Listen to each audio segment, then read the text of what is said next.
Night Shyamalan. How do you feel when you hear that name? It's so controversial because he's a very divisive director, and I feel you if you either love him or hate his filmography. Movies like The Sixth Sense and Unbreakable create some remarkable stories, but then there's this monstrosity. My name is Ong, and I'm the Avatar. Hey yo, what the fuck? And as a massive Avatar The Last Airbender fan, I've gotta admit, I've held a little bit of a grudge.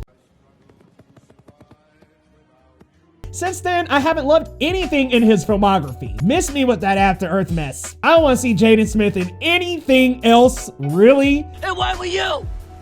She called out for you. She called your name. From his recent releases, I'd give Split a rewatch, and James McAvoy nailed it as 8 different characters in that movie and had me hopefully convinced and following along with each different personality. His last movie, Old, features some cringe-worthy dialogue and delivery. Wow. Do you believe I found this online? But okay. You clicked on this video because we are here to talk about his latest movie, Knock at the Cabin.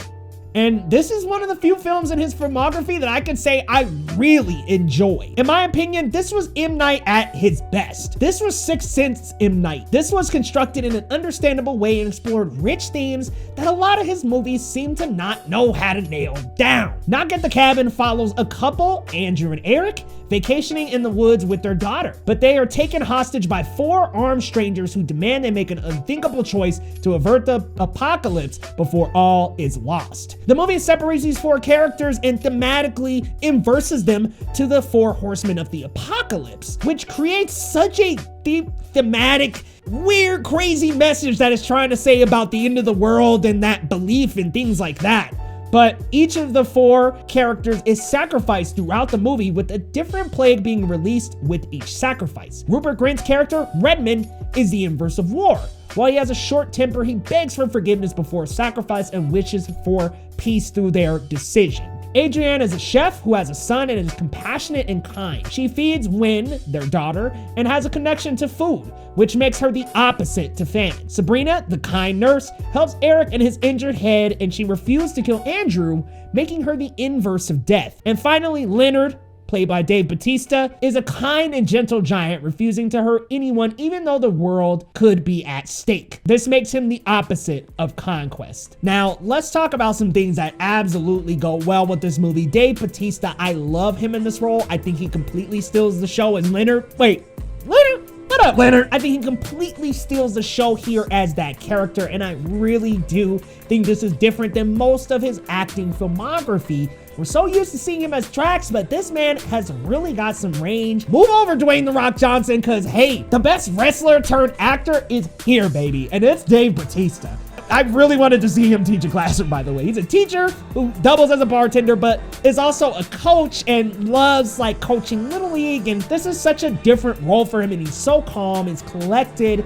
And even though this apocalypse is going on, he still refuses to hurt Andrew or Eric or Wynn. So I like this character for Dave Bautista. I thought Jonathan Groff was amazing as well. He was great as Eric. I love that as the movie continued to go on, he was slowly beginning to kind of trickle over into the fact that they might have to make this sacrifice, which was sacrificing one of their family members in order for the end of the world to cease. And that was such a serious, crazy theme. Also, the child actress who played Wynn was so good, and Ben Aldridge was great as Andrew. Rupert Grint, what the heck, didn't get enough time on screen. This man plays a completely different person from Ron Weasley, even to the point where I had a friend in the theater who was like, wow, I barely even recognized him. He was so different in this role. And I think there's a little nod in the script to his Harry Potter days, because the man says literally early on, he's like, you know, back when I was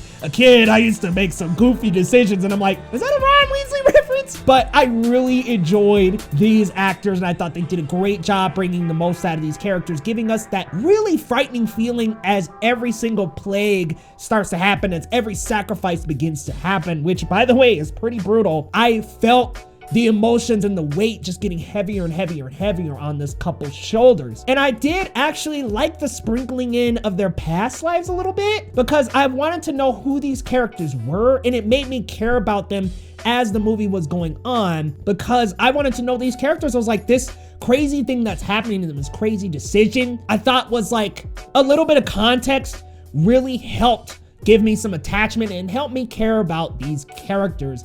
Honestly, too, maybe not the strongest script, but not the weakest one at the Old, y'all. Look, I'm okay with what we're saying here after what happened with Old, but I just really liked how neat this was as well. It had a great pacing to it where it was an hour and 40 minutes. Quick, clear, a very clear motive and clear plot. There was not a lot of weird twists and turns that you're used to in Shyamalan movies, and also not this crazy twist ending that he has with a lot of his movies. I'm looking at you, The Village. I'm okay with that. I'm okay with M. Night kind of backing off of that and just giving us an actual ending and not an Old with the people in the lab. And these are just things that I thought were getting a little out of hand with M. Night Shyamalan. He sure did make a cameo in the movie, though. He wasn't about to miss out on that cameo. So be on the lookout for him in an infomercial in the movie. But I also really thought it was crazy that plagues were happening after every single one. But I did love that after every single plague, it was just getting more and more closed in and boxed in. And I thought that it was getting very crazy toward the end. And we were just seeing the heightening of the emotions as the movie went on. Really liked that edge of your seat feeling to the film. And I walked out of this movie giving it an 8.5. But I'm actually dropping it down as I'm talking about this review and as I'm writing it, because I'm a little confused about one point in the movie. Why them? I think the more I think about it, and shout out to my boy Chili Boy Productions, Larry, love this man. He's a great friend of mine. He's also on YouTube. Check out his YouTube channel, guys, if you haven't yet. He really did not like the movie, and I just want to say that this is how I interpreted why they were chosen. This is how I interpreted it, because it's unfortunate that society still really judges people for who they love and how they love, and gay people are still ostracized in the world today, which is terrible. And I think that that's what he was trying to play with there, is that it's unfortunate that some people who are religious zealots really going against people because of who they love. And I think that that's what it was trying to say, is it was forcing them, because unfortunately in a religious sense, people who are so religious, they're also people who discriminate against people who are homosexual. I had to ask myself, I was like, why did we have to torture a gay couple? I just don't think that was absolutely necessary. And as the screenwriter, I think that M. Night Shyamalan could have maybe not done a gay couple, but I think that that's where it was trying to go with it. It was like, they shouldn't have to make this decision. They shouldn't be against the world. It shouldn't be religion against them. It shouldn't be against them. And so that's how I interpreted it. I don't think this was, and they were such a wonderful couple, guys. Like, I was like, oh, like, you know, they've got ups and downs, just like every couple does, but I really liked them. They had this, like, they made this eye contact thing that they had, that it was like together always, and I really, yep, always together. Like whenever they make a decision together, it was like always together, and I love that. I got more and more attached to them as the movie went on. I just wonder why it had to be a gay couple, but like I said, I think it's because the world's outlook of homosexuality still looks at it as weird, and that shouldn't be the case. And even religion looks at them in a weird lens, and they shouldn't be. Gay people are wonderful. This couple was wonderful with their wonderful daughter. Hated that it had to be them being tortured the whole movie. So it did drop it down to a 7.5 for me, because I like the directing, I like the characters, I like the acting.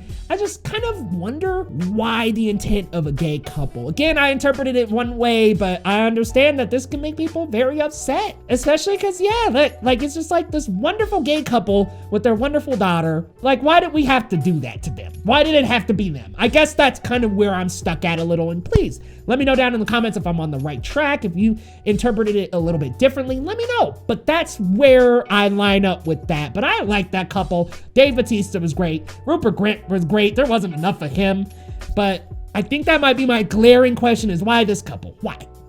But guys, if I had to give Knock at the Cabin a rating, guys, I'm going to 7.5 out of 10. Again, I had to drop down because just through some thought, I'm like, am I wrong? Like, am I not hitting the nail on the head? But you guys got to let me know down in the comments how you felt about Knock at the Cabin, you all, and how you feel about M. Night Shyamalan's filmography, because this man, it's just every movie he comes out with, there just seems to be this large divide of loved it, hated it, didn't really like it, because I really came out of this one loving it. But again, after some thought, after really taking time to think about it, I just hated that Jonathan Groff's character had to sacrifice himself. Like, why did that have to happen? I wanted all three of them to figure out a way to get out of it. I don't know. You guys got to let me know your thoughts down in the comments. And hey, if you're new to the channel, smash that subscribe button down below. And guys, we'll see you next time on Geekly Goods.